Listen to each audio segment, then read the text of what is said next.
નમસ્કાર વિદ્યાર્થી મિત્રો, આપણે ધોરણ 9 વિષય વિજ્ઞાનમાં અગાઉના લેક્ચરમાં તત્વો વિશે શીખ્યા હતા, જેમાં તમે 3 પ્રશ્નો શીખ્યા. ધાતુના ભૌતિક ગુણધર્મો જણાવો, જેમાં ભૌતિક ગુણધર્મો લખ્યા ઉપરાંત ઉદાહરણ. ત્યારબાદ અધાતુના ભૌતિક ગુણધર્મો જણાવો, જેમાં પણ તમે 6 ભૌતિક ગુણધર્મો લખ્યા, ત્યારબાદ ઉદાહરણ. ઉપરાંત અર્ધધાતુ એટલે શું તેના ઉદાહરણ જણાવો. આ સિવાય આપણે તત્વો વિશે થોડીક વિશેષ માહિતી મેળવી હતી અને આપણે એ ચર્ચા કરી હતી કે આપણી આસપાસ જોવા મળતા પદાર્થો કે જે માત્ર એક જ પ્રકારના કણમાંથી બનેલા હોય તે તત્વ કે સંયોજન હોય. બરાબર, એટલે કે શુદ્ધ પદાર્થોના 2 પ્રકાર, તત્વ અને સંયોજન. તો હવે સંયોજન કઈ રીતે બને છે, સંયોજનના ગુણધર્મો કયા છે, તેના વિશે આજે આપણે અભ્યાસ કરવાના છીએ. તો વિદ્યાર્થી મિત્રો, એના વિશે અભ્યાસ આપણે આગળ વધારીએ પહેલા હું તમને તમારા 8મા ધોરણ કે પછી 7મા ધોરણના વિજ્ઞાનમાંથી એક પોઈન્ટ યાદ કરાવવા માંગીશ. આ પોઈન્ટ છે એ પાણીની બનાવટ વિશેનો છે. હવે તમને જનરલી એવો પ્રશ્ન પૂછવામાં આવ્યો કે પાણી શેમાંથી બને છે, અથવા તો પાણીમાં રહેલા તત્વો કયા છે? તો પાણીમાં 2 તત્વો રહેલા છે, હાઇડ્રોજન અને ઓક્સિજન. બરાબર, હાઇડ્રોજન અને ઓક્સિજન આ બંને તત્વો એકબીજા સાથે રાસાયણિક રીતે જોડાઈને પાણી બનાવે છે. તો જ્યારે પણ 2 તત્વો એકબીજાની સાથે રાસાયણિક રીતે જોડાય ત્યારે સંયોજનનું નિર્માણ થતું હોય છે. પાણી છે એ સંયોજન છે, કારણ કે તેમાં હાઇડ્રોજન અને ઓક્સિજન એકબીજાની સાથે રાસાયણિક રીતે જોડાય છે.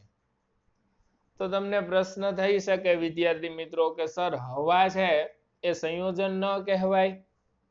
હવાની અંદર હાઇડ્રોજન અને ઓક્સિજન વાયુ છે એ એકબીજા સાથે રાસાયણિક રીતે જોડાયેલા નથી, એટલે હવા જે છે એ મિશ્રણ કહેવાશે.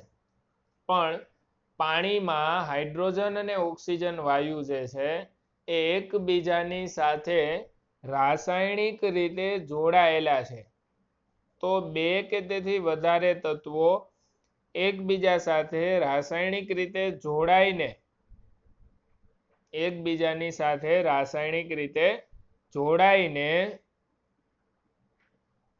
સંયોજન તૈયાર કરે છે. અને ખાસ મહત્વની બાબત વિદ્યાર્થી મિત્રો કે ઓક્સિજન વાયુ છે એના તમે જો ગુણધર્મ જોવો ને તો ઓક્સિજન વાયુના કારણે આગ ફેલાઈ શકે. આવી જ રીતે હાઇડ્રોજન વાયુ જો આગના સંપર્કમાં આવે ને તો આપણે જે રીતે ફટાકડો ફૂટે ને વિસ્ફોટ થાય એ રીતે હાઇડ્રોજન વાયુ આગના સંપર્કમાં આવે ને એટલે હાઇડ્રોજન વાયુનો પણ વિસ્ફોટ થાય ફૂટવાને લીધે. બોલો, તો હવે તમે વિચારો જરાક કે હાઇડ્રોજન ને ઓક્સિજન બે ભેગા થયા હોય તો જ્યાં આગ લાગી હોય અહીંયા શું થાય? તો કે આગ ઝડપથી આગળ વધે અને એટલું જ નહીં, વિસ્ફોટ સાથે આગળ વધે હાઇડ્રોજનના કારણે. બરાબર, પણ હાઇડ્રોજન ને ઓક્સિજન જો રાસાયણિક રીતે જોડાઈને પાણી બનાવી નાખે ને તો એ પાણી રહ્યું ને આગ બુઝાવે છે. પાણી શું કરે છે? પાણી આગ બુઝાવે છે. હાઇડ્રોજન અને ઓક્સિજનના ગુણધર્મ કેવા હતા વિદ્યાર્થી મિત્રો? તો કે હાઇડ્રોજન અને ઓક્સિજન જે રહ્યા ને એ બંને તો આગને ફેલાવવા માટે કે આગ છે વિસ્ફોટ સાથે આગળ વધે એના માટે જવાબદાર હતા. પણ જ્યારે આ જ હાઇડ્રોજન ને ઓક્સિજન રાસાયણિક રીતે જોડાઈને પાણી નામનું સંયોજન તૈયાર કરી નાખે ને તો એના ગુણધર્મો બદલાય છે. એટલે જ્યારે સંયોજન બને ને ત્યારે ત્યારે સંયોજનને નવા ગુણધર્મ પ્રાપ્ત થાય, એની પાસે તત્વના ગુણધર્મ જોવા મળે નહીં. હજી તમને થોડીક આગળ વાત કરું કે હાઇડ્રોજન ને ઓક્સિજન બે વાયુ અવસ્થામાં હોય. સામાન્ય તાપમાને હાઇડ્રોજન અને ઓક્સિજન બંને વાયુ અવસ્થામાં હોય, પણ જો હાઇડ્રોજન ને ઓક્સિજન ને રાસાયણિક રીતે જોડવામાં આવે, રાસાયણિક પ્રક્રિયા દ્વારા એમને જોડવામાં આવે ને તો પાણી બને, અને પાણી રહ્યું ને એ સામાન્ય તાપમાને પ્રવાહી અવસ્થામાં હોય. એટલે બે કે તેથી વધારે તત્વો જોડાવાથી સંયોજન પ્રાપ્ત થાય, પહેલી વસ્તુ. બીજી કે જ્યારે સંયોજન બને ને ત્યારે સંયોજન નવા જ ગુણધર્મ પ્રાપ્ત કરે. અને ત્રીજી અને અગત્યની બાબત કે સંયોજન હોય ને એમાં રહેલા તત્વોનું પ્રમાણ ચોક્કસ હોય. સંયોજનમાં રહેલા તત્વોનું પ્રમાણ ચોક્કસ હોય. દાખલા તરીકે જો તમે 18 ગ્રામ પાણી લીધેલું હોય ને, કોઈ પાત્રમાં તમે પાણી ભરીને પાણીનો વજન કરો કે 18 ગ્રામ પાણી છે પાત્રની અંદર, બરાબર, તો એની અંદર 16 ગ્રામ ઓક્સિજન હોય ને 2 ગ્રામ હાઇડ્રોજન હોય. 16 ગ્રામ ઓક્સિજન હોય ને 2 ગ્રામ હાઇડ્રોજન હોય. એટલે સંયોજનની અંદર તત્વનું પ્રમાણ પણ ચોક્કસ હોય. સંયોજનમાં રહેલા તત્વનું પ્રમાણ પણ ચોક્કસ હોય. એટલા માટે જ સંયોજન પોતે એક શુદ્ધ પદાર્થ તરીકે ગણવામાં આવે છે, કારણ કે એના દરેક કણના રાસાયણિક ગુણધર્મો સરખા હોય. મિશ્રણમાં શું થાય તો કે મિશ્રણમાં દરેક કણના રાસાયણિક ગુણધર્મો સરખા હોય નહીં, પણ સંયોજનમાં દરેક કણના રાસાયણિક ગુણધર્મો સરખા હોય છે. એટલે બે કે તેથી વધારે તત્વો રાસાયણિક રીતે એકબીજા સાથે સંયોજાય એટલે સંયોજન તૈયાર થતું હોય છે. તો સૌ પ્રથમ તમે સંયોજનની વ્યાખ્યા શીખી લેશો વિદ્યાર્થી મિત્રો, કે બે કે તેથી વધુ તત્વોથી બનેલ પદાર્થ કે જે રાસાયણિક રીતે એકબીજા સાથે ચોક્કસ પ્રમાણમાં સંયોજાયેલા હોય. અહીંયા એવા શબ્દ છે એની કોઈ આવશ્યકતા નથી, એને કાઢી નાખીએ તો જો હવે વાંચો શું થઈ ગયું. બે કે તેથી વધુ તત્વોથી બનેલ પદાર્થ છે. કોણ? તો કે સંયોજન. સંયોજન બે કે તેથી વધારે તત્વથી બનેલ પદાર્થ છે જે રાસાયણિક રીતે એકબીજા સાથે ચોક્કસ પ્રમાણમાં સંયોજાયેલા હોય છે. કોણ એકબીજા સાથે ચોક્કસ પ્રમાણમાં સંયોજાયેલું હોય? તો કે બે કે તેથી વધારે તત્વ. એટલે તમે આને આવી રીતે પણ લખી શકો કે બે કે તેથી વધારે તત્વ એકબીજા સાથે રાસાયણિક રીતે ચોક્કસ પ્રમાણમાં જોડાઈને સંયોજન તૈયાર કરે છે. બે કે તેથી વધારે તત્વ એકબીજા સાથે રાસાયણિક રીતે ચોક્કસ પ્રમાણમાં એકબીજા સાથે જોડાઈને સંયોજન તૈયાર કરે છે. એટલે ખાસ મહત્વની બાબત અહીંયા શું થાય કે બે કે તેથી વધારે તત્વ હોય, બરાબર, રાસાયણિક રીતે એકબીજા સાથે જોડાય એટલે સંયોજન તૈયાર થશે. હવે આપણને પ્રશ્ન પૂછ્યો છે, જ્યારે આપણે બે કે તેથી વધુ તત્વોને ભેગા કરીએ ત્યારે શું મળે છે? જ્યારે બે કે તેથી વધારે તત્વોને ભેગા કરવામાં આવે ને વિદ્યાર્થી મિત્રો, ત્યારે તમને મિશ્રણ પણ મળી શકે અને સંયોજન પણ મળી શકે. તમારે શું ધ્યાન રાખવાનું છે કે જો રાસાયણિક રીતે ભેગા કરવામાં આવ્યા હોય તો જ તમને સંયોજન પ્રાપ્ત થશે. જો રાસાયણિક રીતે ભેગા કરવામાં ન આવ્યા હોય તો તમને મિશ્રણ પ્રાપ્ત થઈ જશે. ઉદાહરણ આપીને સમજાવું તો હવાની અંદર હાઇડ્રોજન ને ઓક્સિજન છે જ, પણ એ રાસાયણિક રીતે ભેગા થયેલા નથી. એટલે હવા છે ની સંયોજન નથી, શું છે? મિશ્રણ છે. પાણીની અંદર એ હાઇડ્રોજન ને ઓક્સિજન જ છે, પણ એમાં હાઇડ્રોજન ને ઓક્સિજન રાસાયણિક રીતે મિશ્ર થઈ ગયા છે એટલે એ શું છે? સંયોજન. મિશ્રણમાં તો કે દરેક ઘટકના ગુણધર્મ જોવા મળતા હોય, સંયોજનમાં નવા ગુણધર્મો આવે, તત્વના ગુણધર્મો આવે નહીં. આપણે હમણાં જ ઓલું આગવાળું ઉદાહરણ શીખ્યા.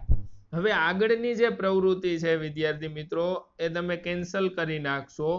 એ પ્રવૃત્તિ છે એ તમને એવું શીખડાવે છે કે જ્યારે બે કે તેથી વધારે તત્વોને મિશ્ર કરવામાં આવે, જો તમે ભૌતિક રીતે મિશ્ર કરતા હોય એટલે કે બે કે તેથી વધારે તત્વોને ભેગા કરતા હોય ભૌતિક રીતે, તો મિશ્રણ બનશે ને રાસાયણિક રીતે ભેગા કરતા હોય ને તો સંયોજન બનશે. આ પ્રવૃત્તિ કેન્સલ કરવાની સાથે જ વિદ્યાર્થી મિત્રો તમારો પાઠ જે છે, તમારું પ્રકરણ 2 જે છે એ પૂર્ણ થઈ જશે. કારણ કે આગળ તમને અહીંયા જે કાંઈ પણ આપેલું છે એ દરેક બાબત પ્રવૃત્તિમાં જ સમાવિષ્ટ છે.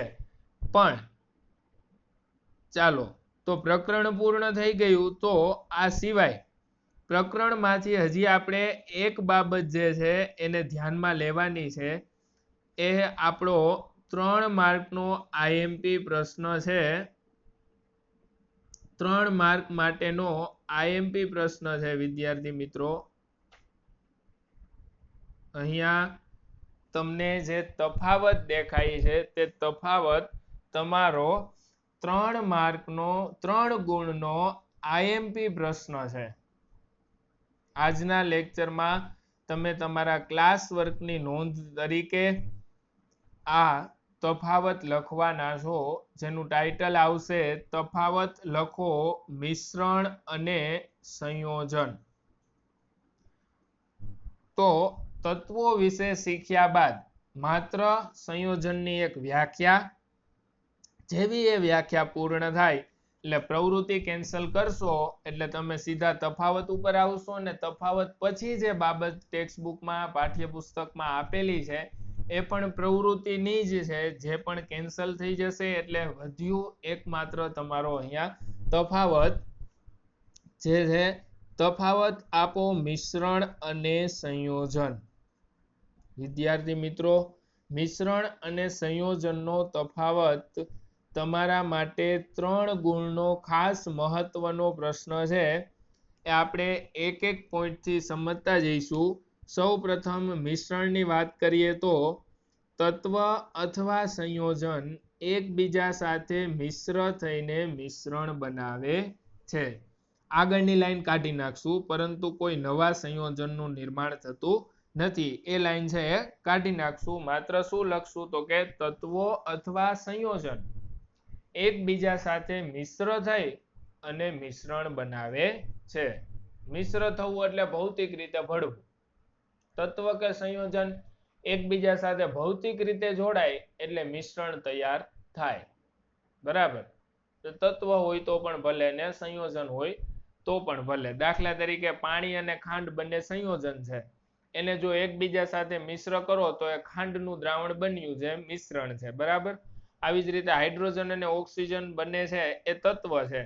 એ એકબીજા સાથે મિશ્ર થઈ અને હવા બની છે. બરાબર. હાઇડ્રોજન, ઓક્સિજન, નાઇટ્રોજન એ બધા એકબીજા સાથે મિશ્ર થઈ અને હવાનું નિર્માણ કર્યું છે. તો હવા પણ એક પ્રકારનું મિશ્રણ છે.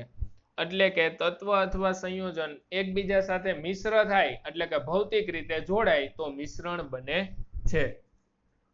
અને તત્વ એકબીજા સાથે રાસાયણિક પ્રક્રિયાથી જોડાય તો સંયોજન બને છે. તો સંયોજનમાં આવશે તત્વ એકબીજા સાથેની પ્રક્રિયાથી સંયોજન બનાવે છે. સંયોજન ક્યારે બને તો કે તત્વોની એકબીજા સાથે પ્રક્રિયા થાય ત્યારે. મિશ્રણ ક્યારે બને તો કે તત્વ અને સંયોજન એકબીજા સાથે મિશ્ર થાય ત્યારે. તત્વ અને સંયોજન એકબીજા સાથે મિશ્ર થઈને મિશ્રણ બનાવે છે. તત્વો એકબીજા સાથેની પ્રક્રિયાથી નવા સંયોજન બનાવે છે. ત્યારબાદ મિશ્રણની સંરચના એટલે કે મિશ્રણનું બંધારણ પરિવર્તનશીલ હોય છે. મતલબ કે જો હું 3 જુદા જુદા વ્યક્તિઓને એક ગ્લાસ પાણી આપું અને તેમાં મીઠું ઓગાળવા માટે કહું તો આ ત્રણેય વિદ્યાર્થી મિત્રો, આ ત્રણેય વ્યક્તિઓ જેને પાણીમાં મીઠું ઓગાળ્યું હશે એનું પ્રમાણ ચોક્કસ નહીં હોય. એટલે કે ત્રણેય એક જ સરખું મીઠું પાણીમાં ઓગાળ્યું હશે નહીં. અહીંયા બાબત તો એક જ છે, પાણી અને મીઠાનું મિશ્રણ જ છે, પણ ત્રણેય ગ્લાસની અંદર મીઠાનું પ્રમાણ જે છે ને એ જુદું જુદું હશે. તો ત્રણેય ગ્લાસમાં બંધારણ જુદું જુદું જોવા મળે. એકમાં મીઠું વધારે હોય, એકમાં મીઠું ઓછું હોય, એકમાં મીઠું માફકસર હોઈ શકે અથવા માપસર હોઈ શકે. એટલે કે મિશ્રણની જે રચના છે એ પરિવર્તનશીલ હોય છે, એટલે કે જુદી જુદી હોય છે અથવા તો બદલાઈ શકે છે. પણ સંયોજન જે છે એમાં પદાર્થનું પ્રમાણ હંમેશા નિશ્ચિત હોય છે. હમણાં જ મેં તમને ઉદાહરણ આપ્યું હતું કે જો તમે 18 ગ્રામ પાણી લેશો તો તેમાં ફરજિયાતપણે 16 ગ્રામ છે એ ઓક્સિજન વાયુ જ હશે અને 2 ગ્રામ હાઇડ્રોજન વાયુ જ હશે. તો સંયોજનમાં દરેક ઘટકનું પ્રમાણ હંમેશા નિશ્ચિત હોય છે. મિશ્રણમાં દરેક ઘટકનું પ્રમાણ નિશ્ચિત હોતું નથી. સંયોજનમાં દરેક ઘટકનું પ્રમાણ નિશ્ચિત હોય છે. બરાબર. પહેલો તફાવત હતો કે તત્વ અથવા સંયોજન એકબીજા સાથે મિશ્ર થાય તો મિશ્રણ બને. તત્વ અથવા સંયોજન એકબીજા સાથે રાસાયણિક રીતે જોડાય તો સંયોજન બને. મિશ્રણની સંરચના પરિવર્તનશીલ હોય છે સંયોજનમાં, તો કે સંયોજનમાં રહેલા ઘટકોનું પ્રમાણ હંમેશા નિશ્ચિત હોય છે. ત્યારબાદ મિશ્રણમાં, તો કે મિશ્રણમાં રહેલા ઘટક કણો ના ગુણધર્મો જોવા મળે છે, એટલે કે મિશ્રણ તેમાં રહેલા ઘટક કણોના ગુણધર્મો દર્શાવે છે. દાખલા તરીકે તમે પાણીમાં ખાંડ ઓગાળેલી હશે તો એ દ્રાવણ તમને સ્વાદમાં ગળ્યું લાગશે ખાંડના કારણે, અને તમે પાણીમાં મીઠું ઓગાળેલું હશે તો એ દ્રાવણ તમને ખારું લાગશે મીઠાના કારણે. તો અહીંયા જે મિશ્રણ તૈયાર થાય છે ને એમાં ખારો કે મીઠો કે એવો સ્વાદ જોવા મળે છે. કોના કારણે? તો કે ઘટકના કારણે. જો ઘટક ખાંડ હોય તો સ્વાદ મીઠો જોવા મળે, જો ઘટક મીઠું હોય તો સ્વાદ ખારો જોવા મળે. એટલે મિશ્રણ છે એ તેમાં રહેલા ઘટક કણના ગુણધર્મો દર્શાવતું હોય છે. મિશ્રણમાં ઘટક કણના ગુણધર્મો જોવા મળતા હોય છે. સંયોજનમાં હમણાં જ આપણે ઉદાહરણ લીધું કે હાઇડ્રોજન અને ઓક્સિજન જો આગને મળતા રહે તો કઈ રીતે આગ આગળ વધી શકે. પણ આ જ હાઇડ્રોજન ને ઓક્સિજન રાસાયણિક રીતે જોડાય અને જ્યારે સંયોજન બનાવી નાખે પાણી નામનું તો એ પાણી છે એ આગને બુઝાવે છે. એટલે કે સંયોજનમાં ઘટકોના ગુણધર્મ જોવા મળતા નથી. મિશ્રણમાં, તો કે મિશ્રણ તેના ઘટકના ગુણધર્મો દર્શાવે છે પણ સંયોજનમાં ઘટકના ગુણધર્મ જોવા મળતા નથી. તો સંયોજનને કયા ગુણધર્મો મળે છે? તો કે સંયોજનને નવા જ ગુણધર્મો પ્રાપ્ત થતા હોય છે. દાખલા તરીકે હાઇડ્રોજન ને ઓક્સિજન બંને વાયુ છે પણ એ રાસાયણિક રીતે જોડાય ત્યારે પાણી બને જે પ્રવાહી અવસ્થામાં હોય છે. હાઇડ્રોજન ને ઓક્સિજન બંને આગને તો આગળ વધારી શકે એમ છે પણ જ્યારે એમાંથી પાણી બને ત્યારે એ આગને બુઝાવે છે. એટલે સંયોજનને તો નવા જ ગુણધર્મો પ્રાપ્ત થતા હોય છે. ત્યારબાદ મિશ્રણ, તો કે મિશ્રણના ઘટકોને ભૌતિક પદ્ધતિઓ દ્વારા સરળતાથી અલગ કરી શકાય છે. વિદ્યાર્થી મિત્રો, આપણે ઘણી બધી પદ્ધતિઓ શીખ્યા કે જેના દ્વારા મિશ્રણના ગુણધર્મોને અલગ કરવામાં આવતા હોય. બરાબર. મિશ્રણના ગુણધર્મોને મિશ્રણના ગુણધર્મો નહીં પણ મિશ્રણના ઘટકો. આપણે ઘણી બધી પદ્ધતિઓ શીખ્યા કે જેમાં મિશ્રણના ઘટકોને અલગ કરવામાં આવતા હોય. મિશ્રણના જે ઘટકો છે વિદ્યાર્થી મિત્રો એને આપણે સરળતાથી અલગ કરી શકીએ છીએ. મિશ્રણના ઘટકોને સરળતાથી અલગ કરી શકાય છે જુદી જુદી પદ્ધતિઓ દ્વારા. બાષ્પીભવન, ઉર્ધ્વપાતન, વિભાગીય નિસ્યંદન, નિસ્યંદન, સેન્ટ્રીફ્યુગેશન પદ્ધતિ વગેરે પદ્ધતિ દ્વારા મિશ્રણના જે ઘટકો છે એમને સરળતાથી અલગ કરી શકાય છે. પણ જો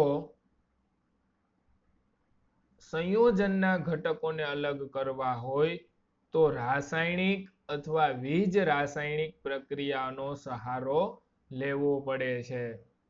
સંયોજનના ઘટકોને અલગ કરવા, દાખલા તરીકે તમે પાણીને જો બાષ્પીભવનની પ્રક્રિયા દ્વારા ઉકાળશું ને, બરાબર, બાષ્પના સ્વરૂપમાં તમે પાણીને ફેરવી નાખો તો હાઇડ્રોજન ને ઓક્સિજન અલગ ન થાય. તમારે પાણીમાંથી હાઇડ્રોજન ને ઓક્સિજન અલગ કરવા હોય ને તો વીજ રાસાયણિક પ્રક્રિયાનો સહારો લેવો પડે.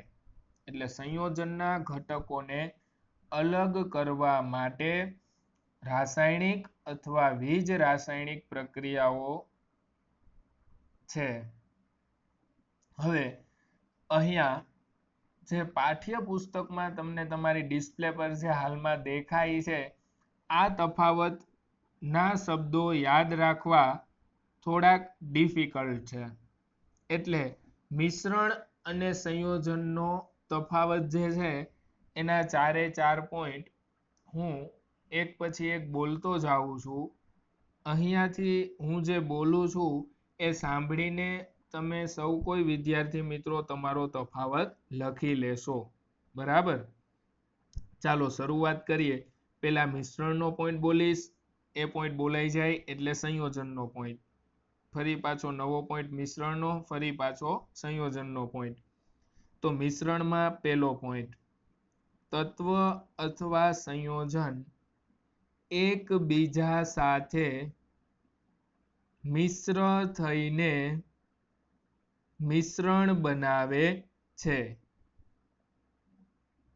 હવે સંયોજનમાં પેલો પોઈન્ટ, તત્વ એકબીજા સાથે રાસાયણિક પ્રક્રિયાથી જોડાઈને સંયોજન બનાવે છે. મિશ્રણમાં બીજો પોઈન્ટ, મિશ્રણની રચના પરિવર્તનશીલ હોય છે. સંયોજનમાં બીજો પોઈન્ટ, સંયોજનમાં રહેલા ઘટકોનું પ્રમાણ નિશ્ચિત હોય છે. મિશ્રણમાં ત્રીજો પોઈન્ટ, મિશ્રણમાં ઘટકોના ગુણધર્મો જોવા મળે છે. સંયોજનમાં ત્રીજો પોઈન્ટ, સંયોજનમાં ઘટકોના ગુણધર્મો હોતા નથી પરંતુ નવા જ ગુણધર્મો હોય છે. મિશ્રણમાં ચોથો પોઈન્ટ, મિશ્રણના ઘટકોને ભૌતિક પદ્ધતિઓ દ્વારા સરળતાથી અલગ કરી શકાય છે. સંયોજનમાં ચોથો પોઈન્ટ, સંયોજનના ઘટકોને રાસાયણિક અથવા વીજ રાસાયણિક પ્રક્રિયા દ્વારા અલગ કરી શકાય છે. અહીંયા આપણો જવાબ જે છે મિશ્રણ અને સંયોજનનો તફાવત એ પૂર્ણ થાય છે. આશા રાખું છું કે તમે સૌ કોઈ વિદ્યાર્થી મિત્રો લેક્ચરને પોઝ કરતા જઈ એક એક પોઈન્ટ વ્યવસ્થિત સાંભળી લઈને આ તફાવત જે છે એ તમારા ક્લાસ વર્કની અંદર પૂર્ણ કરી નાખશો. ટાઇટલ લખશો, તમે તફાવત આપો મિશ્રણ અને સંયોજન. તમને કદાચ પાઠ્યપુસ્તકમાં અથવા હાલમાં તમારી ડિસ્પ્લે પર જે દ્રશ્યમાન થાય છે તે તફાવત યાદ રહી જાય તો તે પણ લખી શકો છો, અથવા જો તેના શબ્દો તમને ડિફિકલ્ટ જણાતા હોય, અઘરા લાગતા હોય તો તમને અહીંયા મેં તફાવત કીધેલો છે એ રીતે પણ તફાવત લખી શકો છો. બરાબર, હવે અહીંયા પેજ નંબર 26 ઉપર જે કાંઈ લખાણ તમને જોવા મળે છે એ પ્રવૃત્તિનું જ છે જે આપણે હાલપૂર્વક કેન્સલ કરી નાખેલી છે, બરાબર. અને તમે પાઠની અંદર જે શીખ્યા તેના વિશે અહીંયા પેજ નંબર 27 છે એની અંદર તમને વ્યવસ્થિત કોષ્ટક સ્વરૂપે એ આખી વાત કરી દીધી છે, જે આપણે એક વખત સમજી લઈએ. અને સમજી ગયા બાદ આ જે તમને કોષ્ટક અહીં દેખાય છે તે તમે વ્યવસ્થિત રીતે તમારી રફબુકમાં પણ લખશો, જેથી કરીને ખ્યાલ આવી જાય કે પાઠની અંદર આપણે કઈ માહિતીઓ શીખ્યા છીએ, કયા મૂળ મુદ્દાને અનુલક્ષીને આપણો પાઠ છે એના વિશેની જાણકારી અહીંયા આપેલી છે. તો સૌ પ્રથમ દ્રવ્ય. તો દ્રવ્ય આપણી આસપાસ બે પ્રકારના હોય છે, શુદ્ધ હોય અથવા મિશ્રણ હોય. શુદ્ધ દ્રવ્ય હોય અથવા તો શુદ્ધ પદાર્થ હોય, બરાબર, તો એ બે પ્રકારના છે, તત્વ અને સંયોજન. તત્વ તો કે જેનું વધારે વિભાજન શક્ય નથી તે તત્વ. સંયોજન તો કે બે કે તેથી વધારે તત્વ રાસાયણિક રીતે એકબીજા સાથે જોડાઈને જે તૈયાર કરે તે સંયોજન. તત્વના ઉદાહરણ તો તમે ધાતુ, અધાતુ ને અર્ધ ધાતુના જેટલા પણ ઉદાહરણ યાદ આવતા હોય લખી શકો. દાખલા તરીકે સોનું, ચાંદી, carbon, oxygen, silicon, boron, germanium, આ બધા તત્વના ઉદાહરણ છે. સંયોજનમાં તો કે પાણી, ખાંડ, મીઠું, આ બધા સંયોજનના ઉદાહરણ છે. પછી મિશ્રણની વાત કરો તો મિશ્રણ બે પ્રકારના હોય, સમાંગ મિશ્રણ અને વિસમાંગ મિશ્રણ. સમાંગ મિશ્રણ એટલે એવું મિશ્રણ કે જેનું સમાંગ સંઘટન જોવા મળતું હોય, એટલે કે તમને એક સમાન જણાતું હોય, બરાબર. વિસમાંગ મિશ્રણ એટલે અસમાન સંઘટન હોય, જે તમને એક સમાન જણાતું હોય નહીં.